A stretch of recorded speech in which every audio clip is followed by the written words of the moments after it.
नमस्कार, आप देख रहे हैं लोकमंच न्यूज और मैं हूं आपके साथ सत्यम गौर। किसान आंदोलन को लेकर कांग्रेस की महासचिव प्रियंका गांधी वाड्रा आपको बताते चले कि एयरलाइंस के विमान से रविवार को वाराणसी पहुंची और जहां सीधे श्री काशी विश्वनाथ मंदिर के लिए रवाना हुई और वहीं जगतपुर में पार्टी की किसान न्याय रैली को लेकर आपको बताते चले कि उन्होंने जनता को संबोधित किया और इस दौरान केंद्र की बीजेपी सरकार पर जमकर बरसी हैं और उन्होंने कहा है कि लखीमपुर में किसानों से मिलने प्रधानमंत्री व मुख्यमंत्री अभी तक नहीं पहुंचे हैं। वहीं किसान आंदोलन में अब तक 600 किसानों की मौत हो गई है, लेकिन अभी भी आंदोलन जारी है। लखीमपुर में देखा कि देश के 6 किसानों को निर्ममता से कुचल दिया गया और पीड़ित किसानों ने न्याय की मांग की है। और आपको बताते चले कि आजादी का जो अमृत महोत्सव मनाया जा रहा है वो आजादी हमें किसानों ने दी है, किसानों के बेटों ने दी है और पुलिस प्रशासन ने विपक्ष के नेताओं को रोकने का कोशिश की है। पीड़ित परिवार को नजरबंद किया गया है और इस सरकार में ना दलित सुरक्षित है और ना ही अल्पसंख्यक सुरक्षित है, ना ही महिलाएं सुरक्षित है, ना ही नौजवान सुरक्षित है। और इन सभी चीजों को लेकर प्रियंका गांधी आज बीजेपी सरकार पर बरसी हुई हैं और इस देश में उन्होंने कहा है कि केवल प्रधानमंत्री, मुख्यमंत्री और उनसे जुड़े लोग और उनके खरबपति मित्र सुरक्षित हैं। साथ ही प्रियंका ने लोगों से देश में सरकार बदलने की अपील की है। वहीं दूसरी तरफ सहारनपुर की अगर बात की जाए तो सहारनपुर में जनसभा को संबोधित कर समाजवादी पार्टी के मुखिया यानी कि अखिलेश यादव ने चुनावी आगाज कर दिया है और साथ ही केंद्र और योगी सरकार पर जहर उगला है। अखिलेश यादव ने इस दौरान कहा है कि गृह राज्य मंत्री के बेटे पर मर्डर का आरोप है और सरकार उन्हें बचाने में लगी है। भाजपा सरकार में किसानों को गाड़ी से कुचला जा रहा है और भाजपा सरकार के लोग कुछ भी कर सकते हैं, इससे हमें और आपको सावधान रहना होगा। योगी सरकार के बहुत कम दिन बचे हैं और त्योहार के बाद योगी सरकार के दिन खत्म हो जाएंगे और भाजपा सरकार सब कुछ बेच देना चाहती है। कारखाना, हवाई जहाज, हवाई अड्डे से लेकर रेल तक बेचने में आमादा है। इस तरीके के बयान दिए गए हैं और क्या कुछ कहा है प्रियंका गांधी और अखिलेश यादव ने वो हम आपको सुनवाते हैं। जब जब मैं लोगों से बात करती हूँ एक बात उभरती है कि यहाँ कुछ हो नहीं रहा है, कमाई नहीं है, रोजगार नहीं है, किसान त्रस्त है, नदियों के पास रहने वाला निषाद त्रस्त है, दलित त्रस्त है, महिला त्रस्त है, सब त्रस्त है। लेकिन दीदी एक बात है कि मीडिया में बहुत आता है कि हम सुरक्षित हैं, तो मैं पूछना चाहती हूँ कि क्या आपको सच्चाई दिख नहीं रही है? इस देश में सिर्फ 2 तरह के लोग सुरक्षित हैं आज। एक जो भाजपा का सत्ताधारी नेता है वो, और दूसरा जो उसका खरबपति मित्र है। सिर्फ 2 तरह के लोग सुरक्षित हैं। इस देश में कोई धर्म का व्यक्ति सुरक्षित नहीं है, किसी भी जाति का व्यक्ति सुरक्षित नहीं है। इस देश में ना मजदूर सुरक्षित है, ना मल्ला सुरक्षित है, ना निषाद सुरक्षित है, ना दलित सुरक्षित है।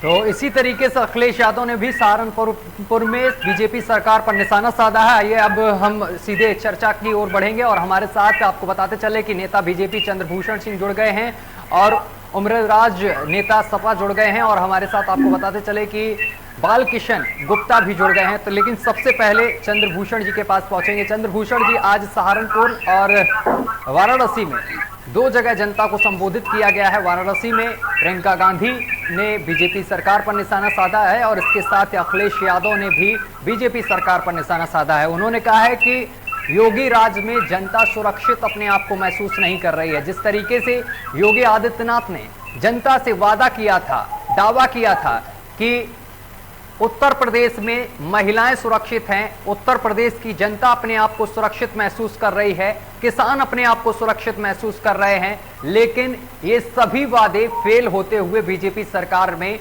दिखाई दे रहे हैं। जी चंद्रभूषण जी। नमस्कार, मैं आपको बताना चाहूंगा, ये नॉइस आ रहा है पीछे, इसको बंद करवाइए भाई साहब। क्या है? ठीक है, बंद करवाता हूँ। एक बार चेक करिए, आवाज रिपीट जा रही है। ठीक है, तो एक बार आपको मैं अखिलेश यादव की भी सुनवाता हूं बाइट, जो उन्होंने कहा है।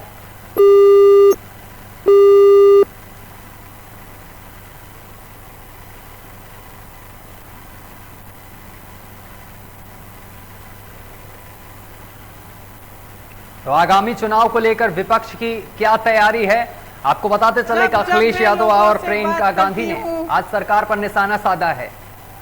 एक बात उभरती है कि यहाँ कुछ हो नहीं रहा है, कमाई नहीं है, रोजगार नहीं है, किसान त्रस्त है, नदियों के पास रहने वाला निषाद त्रस्त है, दलित त्रस्त है, महिला त्रस्त है, सब त्रस्त है। लेकिन दीदी, एक बात है कि मीडिया में बहुत आता है कि हम सुरक्षित हैं, तो मैं पूछना चाहती हूँ कि क्या आपको सच्चाई दिख नहीं रही है? इस देश में सिर्फ दो तरह के लोग सुरक्षित हैं आज। एक जो भाजपा का सत्ताधारी नेता है वो, और दूसरा जो उसका खरबपति मित्र है। सिर्फ दो तरह के लोग सुरक्षित हैं। इस देश में कोई धर्म का व्यक्ति सुरक्षित नहीं है, किसी भी जाति का व्यक्ति सुरक्षित नहीं है। इस देश में ना मजदूर सुरक्षित है, ना मल्ला सुरक्षित है, ना निषाद सुरक्षित है, ना दलित सुरक्षित है, ना गरीब सुरक्षित है, ना अल्पसंख्यक सुरक्षित है, ना मेरी महिला बहनें सुरक्षित हैं। इस देश में सिर्फ प्रधानमंत्री, उनके मंत्रिमंडल के लोग, उनकी पार्टी के लोग जो सत्ता में हैं वो सुरक्षित हैं। हवाई जहाज जहां खड़े होते हैं वो एयरपोर्ट बिक गए। पहले हवाई जहाज बेच दिए, एयरपोर्ट बेच दिए, अब ट्रेनें भी बिक रही हैं और बाद में रेलवे स्टेशन भी बिक जाएंगे। सब चीजें बेच दे रहे हैं, सब चीजें। और जब सब चीजें बिक जाएंगी तो बताओ, जो संविधान में बाबा साहब ने जो हमें अधिकार दिए, उन अधिकारों का क्या होगा?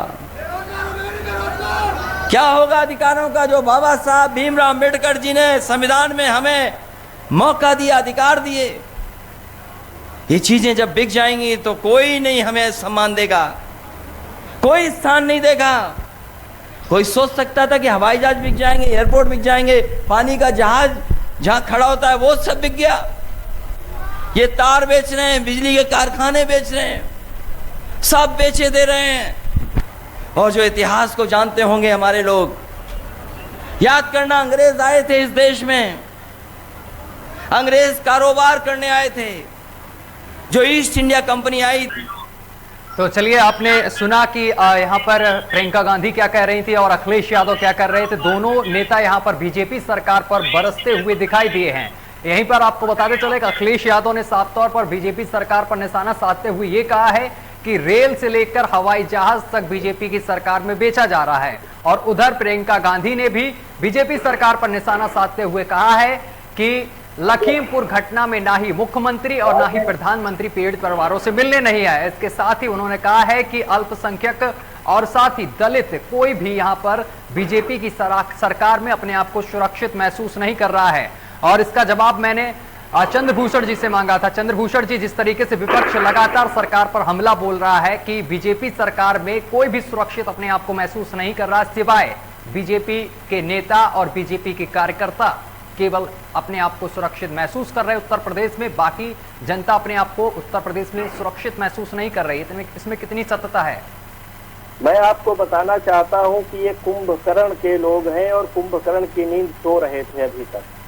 ठीक है, आने वाले दिनों में जिस प्रकार रावण हिंसा का रावण, असत्य का रावण, इन विदेशी ताकतों का रावण मारा जाएगा, उसी प्रकार ये कुंभकर्ण भी मारा जाएगा। ये लोग जिस प्रकार से ढोंग करके आज तिलक लगाकर ठीक कपड़े पहनकर जिस तरह की राजनीति कर रहे हैं, बहुरूपिये हैं। इनसे बड़ा बहुरूपिया उत्तर प्रदेश या भारत में कोई है ही नहीं। आपको मैं बता दूं, जम्मू कश्मीर में इतने लोग मारे जा रहे हैं, वहां क्या राहुल गांधी, प्रियंका गांधी गए? राजस्थान में मारे गए, क्या गए? छत्तीसगढ़ में 4 किसानों की गोली मारकर हत्या कर दी गई, क्या ये लोग गए? ये लोग राजनीति के गिद्ध हैं जो लातों पर राजनीति करते हैं।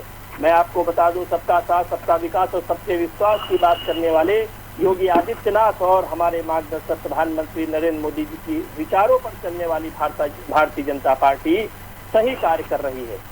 मुख्यमंत्री जी ने कहा कि कोई भी अपराधी बच नहीं पाएगा, वो जो दोषी होगा उसको सख्त से सख्त सजा दी जाएगी, लेकिन कोई भी निर्दोष फंसेगा नहीं। आने वाले दिनों में आपको पता चल जाएगा ये आंदोलन और ये आंदोलन के लोग किस तरह के लोग हैं। जिस तरह की राजनीति अखिलेश यादव आज कर रहे हैं, ये तुष्टीकरण की राजनीति करना जानते हैं। इनके पास कोई सब समाज, सबके साथ, सबके विकास और सबके विश्वास की कोई राजनीति नहीं है। ठीक है, नेता सपा हमारे साथ बैठे हुए, ठीक है, वो उनसे जवाब ले लेते हैं। उम्रदराज जी, जिस तरीके से यहाँ पर चंद्रभूषण सिंह आरोप लगाते हुए नजर आ रहे हैं कि यहाँ पर अखिलेश यादव तुष्टीकरण की राजनीति करते हुए नजर आ रहे हैं, क्या कहेंगे आप? जी, सबसे पहले तो नमस्कार। नमस्कार जी। लोकमंच न्यूज के दर्शकों को। और जहां तक हमारे अभी बीजेपी वाले दोस्त ने कहा कि लाशों पर राजनीति कर रहे हैं, वो कर रहे हैं, ये कर रहे हैं, अहिंसा कर रहे हैं, पहले सबसे पहले तो इतना अहंकार ठीक नहीं है, अहंकार कम करिए। दूसरी बात, उनकी बात का जवाब दूं। इन्होंने कहा कि सबका साथ सबका विकास लेकर चल रहे हैं। अगर ये सबका साथ सबका विकास लेकर चल रहे हैं तो जो उत्तर प्रदेश में परसेंटेज में एक सबसे बड़ी बिरादरी कहलाती है कि मुसलमान, उसमें कितने लोगों को टिकट दिया इन्होंने, कितने लोगों को विधायक बनाया? देखिए, हमने कितने लोगों को विधायक बनाया, एक भी विधायक जहाँ था उसके बाद भी मोहसिन रजा को हमने मंत्री बनाया, अल्पसंख्यक मंत्री, उसको विधान परिषद में भेजा। टिकट क्यों नहीं दिया? टिकट कौन देता? कोई और पार्टी वाले राजनीति जिस सबसे ज्यादा मुसलमानों के आपकी बारी आएगी, आपकी बारी। चंद्रभूषण जी, आपकी बारी आएगी, आप अपनी बारी का इंतजार करें। पहले मेरी बात का जवाब दे लें। इतना अहंकार ठीक नहीं है। इतना अहंकार तो रावण को भी था, उसने भी तो यही कहा था। नहीं, यही मैं बोल रहा हूँ, जो अहंकार, उसने भी तो ऐसा ही कहा था, अहंकार ये ठीक नहीं है। दूसरी बात, मेरी पूरी बात ठीक नहीं। एक एक करके चंद्रभूषण जी आपके पास वापस भी आएंगे, वापस आएंगे, सुन लें आप पूरी बात। चंद्रभूषण जी, जब आपकी सरकार आई थी, आपने कहा था 2 करोड़ रोजगार देंगे केंद्र में। जब आपने कहा था कि सबको, सबका साथ सबका विकास करेंगे, सबको रोजगार देंगे, सबके स्वास्थ्य व्यवस्थाएं ठीक करेंगे, सड़क गड्ढा मुक्त करेंगे, लेकिन क्या है, 6-6 फुट के गड्ढे हैं भाई सड़कों में। और जहां तक रोजगार की बात है, 45 साल की सबसे बड़ी बेरोजगारी है, युवा मारा फिर रहा है। अगर जहाँ पर है वहाँ की फोटो आप तुरंत अभी भेजकर लोकमंच चैनल को भी टैग करिएगा और मुख्यमंत्री जी को और मुझे भी टैग करिएगा। जहाँ 6 फीट के गड्ढे होंगे आप बताइएगा मुझे, कहाँ उत्तर प्रदेश में 6 फीट के गड्ढे हैं। ये समाजवादी पार्टी बिल्कुल सरकारों में 6 फीट के नहीं, रोड की रोड गायब हो जाया करती थी, नकली पेपरों पर साइन कर दिया करती थी। पेरिफेरल आपने बनाया। आप देश के लोग और देश के लोग आपको सुन रहे हैं, तब 3 बातों पर चर्चा कीजिए। तो आप सुन कहाँ रहे हैं? आपने जब आप अपनी बारी का इंतजार ही नहीं कर रहे हैं, आप सुन कहाँ रहे हैं? आप में यही तो बात, आपके साथ यही प्रॉब्लम है, आप सुनते नहीं है। आप किसी की नहीं सुनते, आप अपने कार्यकर्ताओं को नहीं सुनते, आप किसी की नहीं सुनते। नहीं, सबकी सुनी जा रही है। तो नहीं सुनी जा रही है, नहीं सुनी जा रही है। अगर सुनी जा रही होती तो आंदोलन नहीं कर रहे होते जाएगा। और बिना तथ्य के बात करेंगे तो किसी बात को बोलने का अधिकार नहीं है। झूठी बातें, बिना मतलब की राजनीतिक बातें, इनका क्या है? आप सब 3 बातें करिए। हाँ, तो सुनी कहाँ जा रही है? आप एक्सेप्ट कर रहे हैं कि 45 साल की सबसे बड़ी बेरोजगारी है? किस बात की बेरोजगारी? कहाँ है रोजगार? 80% हमारे जो हिंदुस्तान में हिंदू लोग हैं वो कम शिक्षित हैं, तो वो इनकी बातों में आ जाते हैं, इसलिए इनको घुमंड है इस बात का। हाँ, ये सही बात है, बिल्कुल सही बात है। नहीं, जो लोग 70 सालों से मुसलमानों का, गरीब वंचितों का शोषण कर रहे थे, एक कहावत है कि जिस प्रकार से ये कुछ भी नहीं दे रहे थे, बस कांग्रेस ने उसी प्रकार लोगों का शोषण किया। समाजवादी पार्टी समाजवादी के नाम से बनी हुई थी। ठीक है चंद्रभूषण जी, ठीक है, परिवार ठीक है। इस समय सत्ता में तो आप हैं, एक मिनट, इस समय चंद्रभूषण जी, इस समय सत्ता में तो आप हैं। आप अपनी बारी का इंतजार करें और जब बोलें, आप सभ्यता का दायरा तो यही है। बिल्कुल एक एक करके बातचीत होगी। आप चैनल पे बोल रहे हैं, ना कि आप कहीं गली में बोल रहे हैं। आप अपनी बारी का इंतजार करिए, ठीक है। आपकी हर एक बात का जवाब मेरे पास है, आपकी बात का जवाब मेरे पास है। हल्ला मचाने से और जोर जोर से बोलने से कोई बात झूठ बात सच नहीं हो जाती है। बात हाँ, बात यह है, आपकी सरकार आई थी, आपने कहा 2 करोड़ रोजगार देंगे, नहीं दिया। आपने कहा किसानों की आमदनी दुगनी करेंगे, नहीं की है। उसके बाद भी आपने 3 काले कानून और थोप दिए किसानों पर। और आपने कहा था कि हम युवाओं को ये करेंगे, उसको ये करेंगे, अस्पताल खुलवाएंगे, कुछ नहीं किया। पेरिफेरल बनाया, उसमें भी वो भी सटक गया। पहली बार इसमें हमारी सरकार ने, समाजवादी सरकार ने हाईवे बनाया, उस पे लैंड कर रहे हैं हवाई जहाज, उस पे जहाज लैंड कर रहे हैं, सेना के जहाज लैंड कर रहे हैं, लेकिन नहीं चटका। वो क्या किया आपकी सरकार ने? बने बनाए काम को। दूसरी बात, अब 70 साल जो आप रट लगाते हैं ना, अब सुन लो मेरी बात। आप, मैं कांग्रेस प्रवक्ता नहीं, फिर भी कांग्रेस वाली बात कह रहा हूँ मैं आपसे। नहीं, आप 70 साल, एक मिनट, आपने समाजवादी एक मिनट, आप तो तय कर लीजिए। आप अरे सुन लो, कांग्रेस में, अरे सुन लो, सुन लो, ये भी अपने ऊपर गर्व नहीं हो पाया। अपनी बारी का इंतजार करो। सबसे पहले सुन लीजिए चंद्रभूषण जी, एक मिनट सुन लीजिए, अरे एक मिनट सुन लीजिए चंद्रभूषण जी, एक मिनट सुन लीजिए पूरी बात। तौर पर बुलाया है, ये भी अपनी बारी का इंतजार करिए। आपसे जब पूछा जाए तो बोलिए। आप क्या है, ये राहुल गांधी के पीछे भागने लगेंगे, परसों ये अखिलेश के पीछे भागने लगेंगे। अरे अपनी बारी का इंतजार करिए। मोदी जी के पीछे भागने लगेंगे। नहीं, कोई किसी के पीछे नहीं भागेगा। एक मिनट सुन लीजिए उनकी बात को, क्या कहना चाह रहे हैं। 70 साल में कांग्रेस ने वो किया है जिसको आप बेच रहे हैं, लगातार कंपनियों को दे रहे हैं। नहीं, 70 साल में ये किया है आपने कुछ नया नहीं किया। आप तो उनको बेच रहे काम कर रहे हैं सब। आप उनको प्राइवेटाइजेशन देने काम कर रहे हैं। प्राइवेट से मतलब ये है कि सीधा सीधा आरक्षण खत्म कर रहे हैं आप। सरकारी कंपनियां होती थी तो वो सरकारी जो मैनेजमेंट होते थे, कंपनियां होती थी, आरक्षण मिलता था उसमें पिछड़ों को, दलितों को, वंचितों को। लेकिन आप सिर्फ सीधा सीधा आपका टारगेट ही है, उसको खत्म करने का काम कर रहे हैं आप, और कुछ नहीं कर रहे हैं। आप बेरोजगार करने का काम कर रहे हैं। अब कंपनी इनको खरीदेंगी, कंपनी एयरपोर्ट लेंगी, कंपनी हवाई जहाज लेंगी, कंपनी सब अपना काम करेंगी। कंपनी 15,000 रुपए की सैलरी पे एक MBA पास हुआ को 15,000 की सैलरी पे रखेगी कंपनी। कितना करेगी? सिर्फ ये काम कर रही है आपकी सरकार। और जहां नौकरी मिलती थी दलितों को, पिछड़ों को, अल्पसंख्यकों को और आदिवासियों को, उनका कोटा खत्म करके उनको नेस्त नाबूद करने का काम कर रहे हैं आप, और कुछ नहीं कर रहे हैं। दीजिए जवाब। विनाश कर रहे हैं आप। ठीक है चंद्रभूषण जी, जवाब दीजिए। देखिए, पहले बात काले कानून की बात की।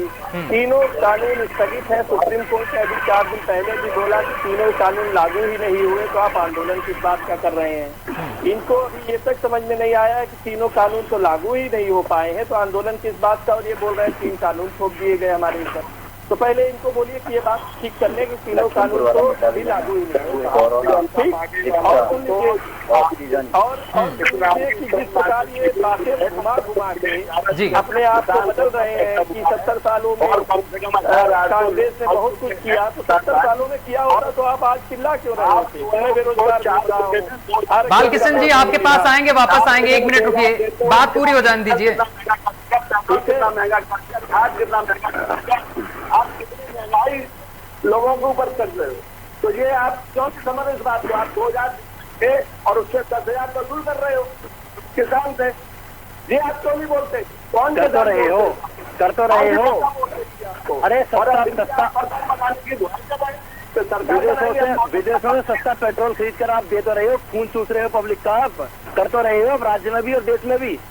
1 से 10 रुपए लीटर पेट्रोल बिक रहा है, सिर्फ आपकी सरकार के कारण कभी नहीं बिका। और विदेशी बाजार में भी इतना पेट्रोल का दाम नहीं है। आप गूगल कर लीजिए, आप 2013-12 के पेट्रोल में जाइए, वहाँ पे कितने कारण बिक रहा था, लेकिन नहीं। आप सिर्फ मुद्दों से भटकाना जानते हैं।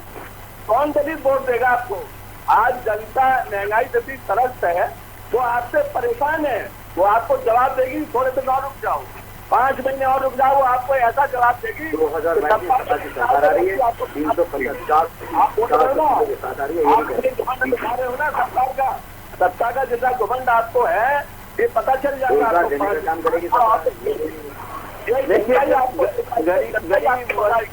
गरीब आदमी उठता है ना, तो आप जैसे लोग परेशान होते हैं, क्योंकि आपने हमेशा सत्ता गुंडागर्दी करके सत्ता प्राप्त की, गुंडागर्दी करते रहे पिछले 5 सालों में। जनता ने आपको पिछले 5 वर्षों के लिए काम करने के लिए मौका दिया था, लेकिन आपने पूरे प्रदेश में गुंडागर्दी फैला दी और इस बार कब्जा करने लगे। चंद्रभूषण जी, ठीक है चंद्रभूषण जी, मैं बोल लूं कुछ? तो इस तरह से नहीं होता। ठीक है, मोदी जी की सरकार, योगी जी की सरकार में योजनाएं गाँव-गाँव तक जा रही है। नहीं सर, चंद्रभूषण जी, जिस तरीके से आपने गुंडागर्दी की बात की है, चंद्रभूषण जी आवाज पहुंच रही है आप तक?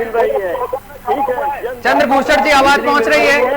बिजली मिल रही है अखिलेश सरकार में 180 रुपए देहात में, लेकिन ये सरकार 2,000 रुपए का बिल आ रहा है, 3,000 रुपए का बिल आ रहा है।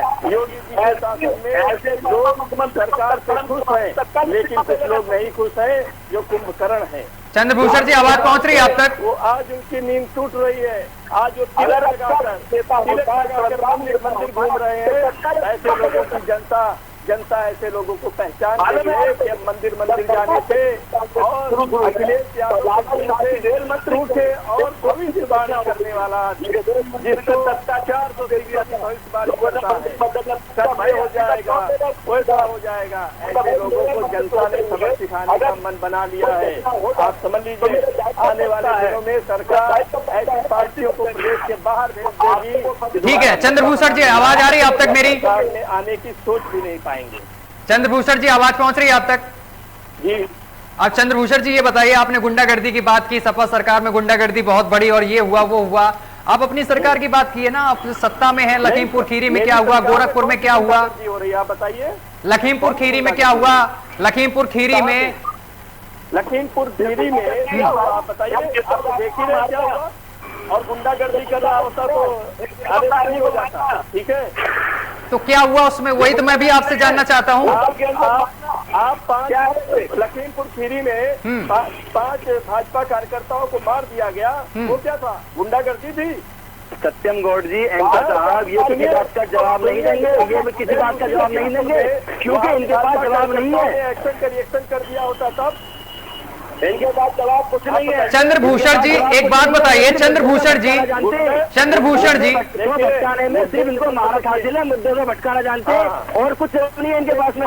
ये मुद्दों से भटकाना जानते हैं, देश को भटका दिया है इन्होंने, देश को भटका दिया है, देश को 30 साल भी चले गए। मुसलमान भी समझ गया है, अब वो दलित भी समझ गया है, वो ओबीसी का भी आदमी समझ गया है कि कांग्रेस भी परिवारवाद की पार्टी बन गई है, सपा भी परिवारवाद की पार्टी बन गई है। ये सब अपने परिवार को परिवारवाद का रोना मत रोइए, पूरी लिस्ट है आपके नेताओं की भी पूरी लिस्ट है। राजनाथ सिंह के बेटे को टिकट मिलती है, प्रमोद महाजन के बेटे को टिकट मिलती है, अमित शाह के बेटे जो है, अमित शाह के बेटे बीसीसीआई सचिव किस योग्यता के आधार पर है। परिवारवाद का रोना मत रहिए, परिवारवाद में सबसे ज्यादा आपकी पार्टी पक्षपात कर रही है। सत्ता में आने की क्या लोग थी भाई, जुमलेबाजी करनी है तो सत्ता में आने की क्या लोग थी, घर में बैठ के आराम करो। अरे आप लोग क्यों परेशान हो रहे हैं, घर में तो बैठे गए आप लोग, जब कोई काम नहीं करेंगे तो घर में बैठेंगे। जनता आपको भी घर में बिठाने का काम करेगी, इतना अहंकार ठीक नहीं है। पुलाव बना रहे हैं ना, विचार आपके हवाई विचार आ रहे हैं आपके नेता अखिलेश यादव जी के, राहुल बाबा के, उनको आने वाले दिनों में उत्तर प्रदेश की जनता सिखाने किस तरह से सत्ता।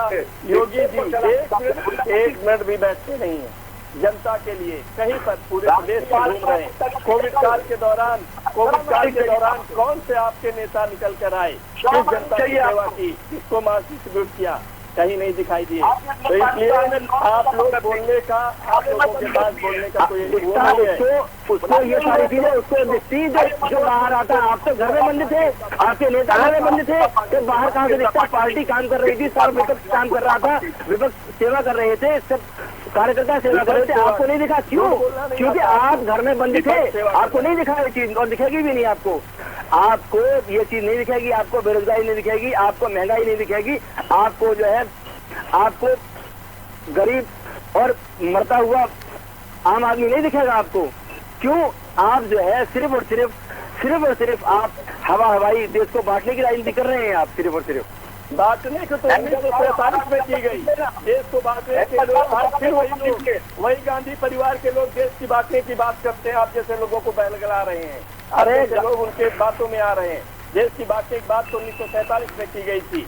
यह देश की बांटने की बात नहीं होती, देश अपनी संस्कृति से चलता है, इस नकली लोगों की से नहीं चलता है जो यहाँ जाके तिलक लगा रहे हैं, कपड़े पहन के, भगवा कपड़े पहनकर अपने आप को साबित करने की कोशिश कर रहे हैं, जब उनको पता है कि हमारा वोट बैंक सशक्त है। ठीक है चंद्रभूषण जी, 2022 की आपकी तरफ से क्या रणनीति है? देखिए, हमारी रणनीति यही है, हम जनता के बीच में बूथ लेवल तक हमारे कार्यकर्ता पार्टी कार्य कर रही है। आपको बता दूं, ठीक, हमने अपनी रणनीति के तहत जनता के बीच में है, हमारे कार्यकर्ता जनता के बीच में, हमारे नेता जनता के बीच में है। सबका साथ, सबका विकास, सबके विश्वास की बात को लेकर माननीय योगी जी के नेतृत्व में, माननीय प्रधानमंत्री जी के मार्गदर्शन में हमारी पार्टी पूरी तरह से उत्तर प्रदेश के चुनाव के लिए तैयार है और चुनाव लड़ने जा रही है। आपको बता दूं, यहाँ न किसी परिवार के सदस्य को, न परिवारवाद के सदस्य को टिकट देने जा रही है। पार्टी निष्पक्ष है। जो पार्टी का कार्यकर्ता पार्टी के साथ मिलकर, सरकार के साथ मिलकर ईमानदारी से कार्य करेगा, पार्टी उसको टिकट देगी। और आने वाले दिनों में हमारा कार्यकर्ता विधायक बनेगा, हमारा कार्यकर्ता मुख्यमंत्री बनेगा। आप ये समझ लीजिए, हमारी पार्टी की स्पष्ट नीति है। पंडित दीनदयाल उपाध्याय, श्यामा प्रसाद मुखर्जी, अटल बिहारी वाजपेयी जी के विचारों पर चलने वाली भारतीय जनता पार्टी अपने एक चाय बेचने वाले को देश का प्रधानमंत्री बना। सरदार वल्लभ भाई पटेल को कहाँ भूल गए? जो आपके इम्पोर्टेड नेता लाए थे, आप निकाल कर उनको कहाँ भूल गए? कांग्रेस के नेता को अपना बना रहे हैं, उनको कहाँ से भूल गए आप? विचारों को अपनाया है। अरे कहाँ विचारों को अपनाते हैं आप? वहाँ अपनाते हैं जो आपकी सपोर्ट में विचार होते हैं, उनको अपनाते हैं आप, सिर्फ कुछ नहीं अपनाते। प्रदेश में पूरी तरह से भारतीय जनता पार्टी अपने कार्यकर्ताओं के दम पे चुनाव जीतने जा रही है। हमारे आपके कार्यकर्ताओं का विकास, सभी का विनाश, आपकी पार्टी का ये छुपा हुआ नारा है, एक नारा है आपका ये। भाजपा की सरकार बनने जा रही है। जिस तरह के ये सोए हुए लोग अब जाकर मंदिर मंदिर घूम रहे हैं, ठीक है, गाँव घूम रहे हैं, ठीक है, इनका बालकिशन जी, ठीक है, इनकी पोल पहले ही खुल चुकी है। ठीक है बालकिशन जी, जिस तरीके से बीजेपी अपने बड़े बड़े दावे कर रही 2022 चुनाव को लेकर, चाहे कोई भी पार्टी हो अपने तरीके से बड़े बड़े दावे करती, लेकिन परिणाम आने के बाद ही पता चलेगा वो क्या है। जिस तरीके से महंगाई को लेकर बात की जाए अगर उत्तर प्रदेश में, तो किस तरीके से महंगाई बढ़ रही है, लेकिन सरकार यहाँ पर कह रही है कि महंगाई इतनी नहीं बढ़ रही। और क्राइम की अगर बात की जाए, जैसे कि मैंने लखीमपुर कांड की बात छेड़ दी, तो इन्होंने तुरंत जवाब दे दिया कि उसमें बीजेपी के भी कार्यकर्ता मारे गए। नमस्कार दोस्तों, एक्टर साहब जी, बहुत बहुत धन्यवाद आपने जो हमको मौका दिया। मेरा कहना यह है, आज पूरे प्रदेश में नहीं पूरे देश में भारतीय जनता पार्टी ने जिस तरीके से, जिस मोड़ से देश को लाके खड़ा कर दिया है, ये बड़ी शर्मनाक बात है। कभी जिंदगी में ऐसा टाइम नहीं आया जैसे आज आया। आज जनता जो है कि तरस है महंगाई के मार। जब भी मोटरसाइकिल की तरफ लोग देखते हैं तो सोचते हैं कि आप इस आग लगा दो। जब भी खेती की तरफ देखते हैं तो सोचते हैं तो पता नहीं इसमें हम बीज डाल तो कल हमारा बारिश होगा कभी।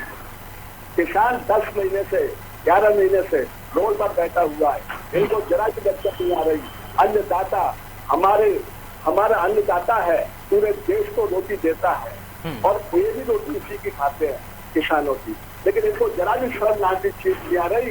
जब जो कानून किसानों को पसंद नहीं है तो हम उसको समझौता करें, और ठीक है ये तो चलता रहेगा, आगे कब बना लेंगे कानून।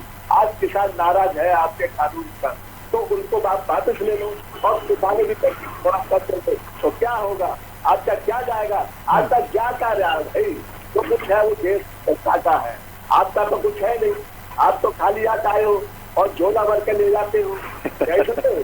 लेकिन जो आज तक समझना चाहिए, आज देश किस रास्ते पर खड़ा हुआ है, देश के साथ क्या दिक्कत हो रही है। आज मजदूर परेशान है, आज महिला परेशान है। सिलेंडर महंगा कर दिया आपने।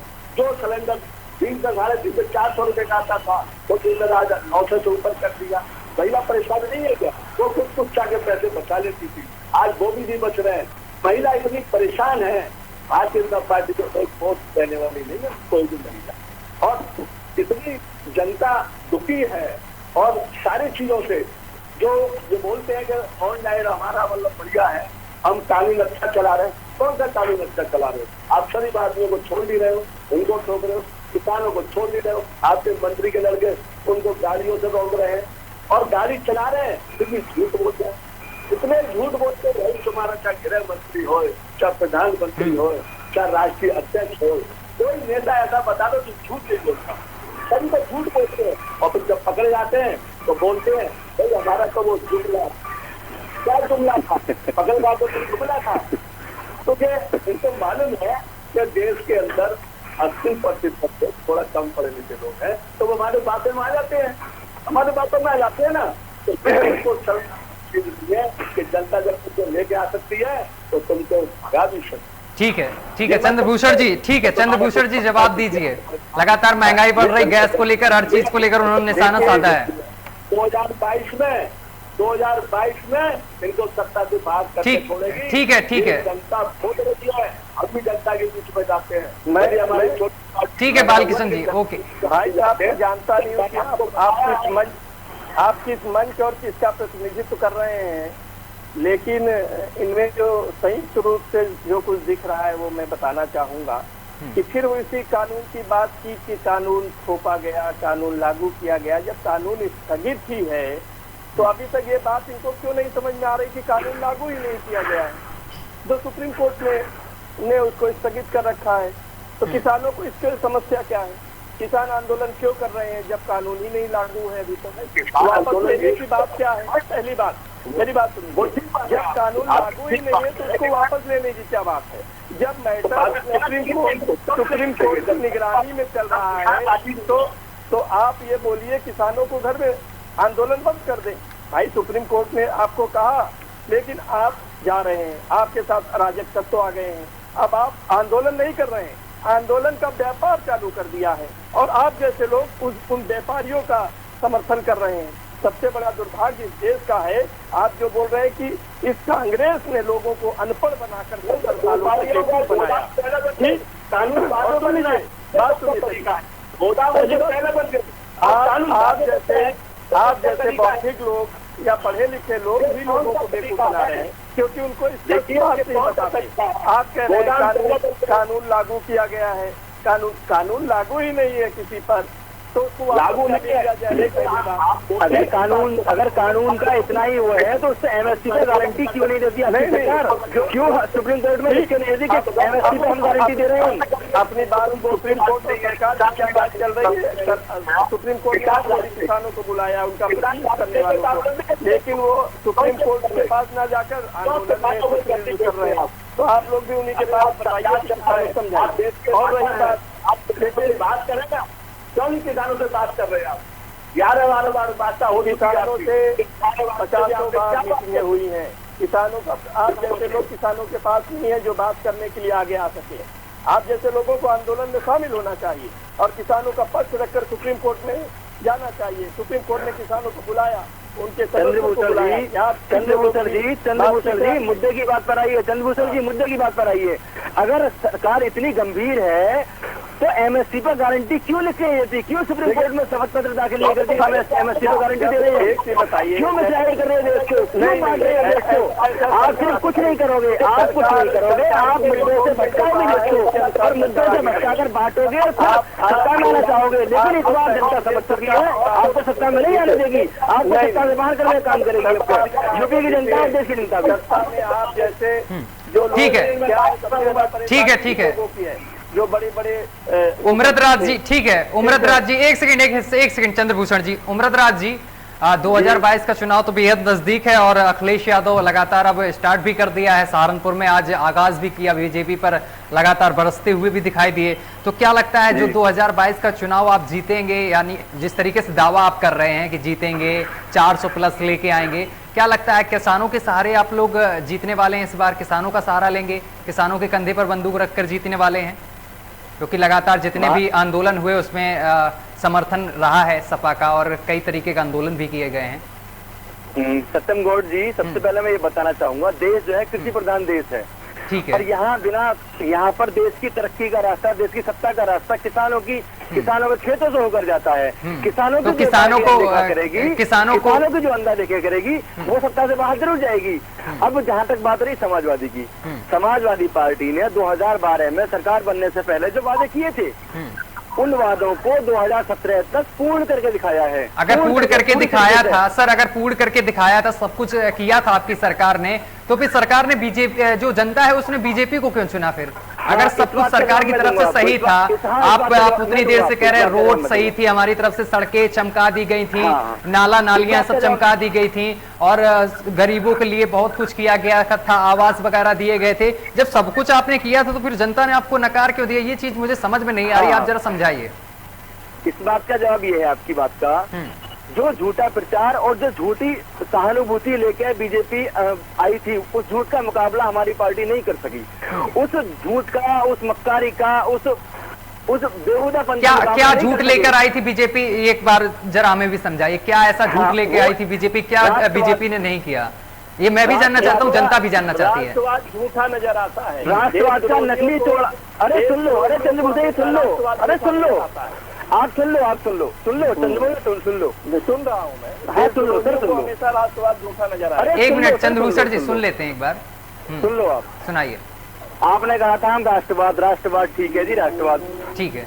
राष्ट्रवाद करने के बाद में आपके कानून हर स्टेट के हिसाब से बदल किए जाते हैं। मेघालय में क्या कानून है आपका, आसाम में क्या कानून है आपका, मणिपुर में क्या कानून है आपका, यूपी में क्या कानून है आपका, उत्तर प्रदेश की बात करिए ना, क्या कानून है? आप उत्तर क्यों वहाँ पे सरकार नहीं है क्या? भारत का हिस्सा नहीं है वो? समाजवादी पार्टी नहीं, हिस्सा नहीं है वो, मेघालय में नहीं पहुँच गई है। नहीं हिस्सा नहीं, हिस्सा है नहीं है। आप ये बताओ, कह रहे थे कि इनके जो ये चीजें हैं, गोवा में आपका अलग कानून है, गोवा में अलग कानून है, सबके लिए अलग कानून है। राम मंदिर की बात कर पहले सर बताइए आप कि सर पहले जवाब तो दीजिए आप। आने वाले दिनों में राम मंदिर के नाम एक सेकेंड चंद्रभूषण जी, एक सेकेंड पहले जवाब तो ले लेने दीजिए, बताइए सर। दूसरी बात यह है, जो झूठ का और उसका मुकाबला नहीं कर सकी पार्टी, बताइए ना, जनता के उस तरीके से प्रचार नहीं कर सकी। हमारा जो घोषणा पत्र भारतीय जनता पार्टी, सुनो अपनी बारी का ध्यान दो।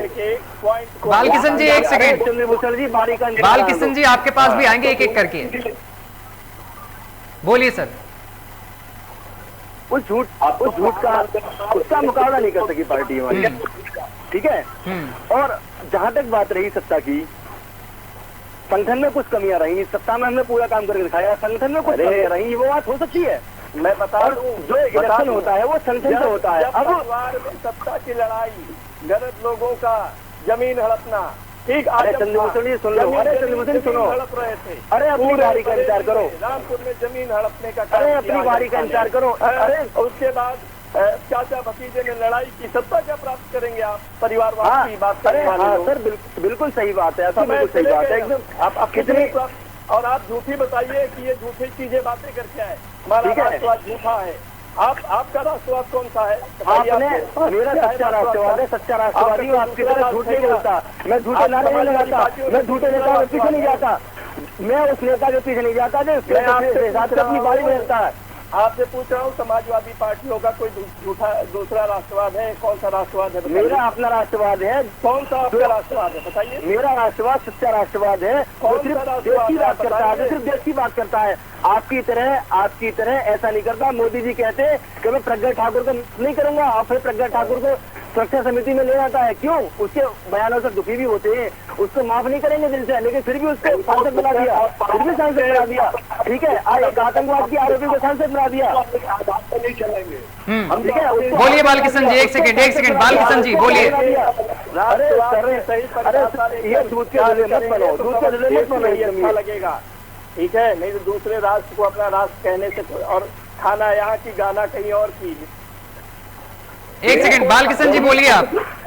रही बात यह है कि नहीं तो रोजगार से मतलब है इनको, नहीं तो रोजगार से मतलब है, नहीं लोगों के स्वास्थ्य से मतलब है, एक सेकंड से मतलब है, नहीं सड़क से मतलब है, न बिजली से पानी से मतलब नहीं है बिल्कुल। उमरतराज जी एक सेकंड, आपको समय दिया था, एक सेकंड रुकिए। बालकिशन जी बोलिए आप। इसलिए जुल्म होता है, दलितों पर जुल्म होता है, गरीबों पर जुल्म होता है। आज अमीरी और गरीब की खाद कितनी बड़ी हो गई है। अरे सर हाथ रखना देखा था, आपकी पार्टी 12 बजे मिट्टी का तेल डालकर जला रही थी दलित को। देख लिया दलित में कितना सम्मान है आपकी पार्टी कर रही है और आप कर रहे हैं। और रात को 2 बजे उसको तेल खरीद के आग लगा दी जाती है। हाँ, दलितों का सम्मान दिख रहा है उसमें। उसको कहते हो आप, ठीक है। होटल के अंदर गरीब आदमी को ठीक है, समय की कमी है। आप तीनों मेहमानों का बहुत बहुत शुक्रिया हमारे साथ जोड़ने के लिए और तमाम बातचीत करने के लिए। तो 2022 चुनाव को लेकर आपको बताते चले कि हर पार्टी यहां पर लगी हुई है और जनता को लुभाने की कोशिश की जा रही है, लेकिन देखना यह होगा कि 2022 चुनाव का दंगल कौन जीतता है। फिलहाल मेरे साथ अभी के लिए बस इतना ही। देश दुनिया की तमाम खबरें देखने के लिए देखते रहिए लोकमंच न्यूज।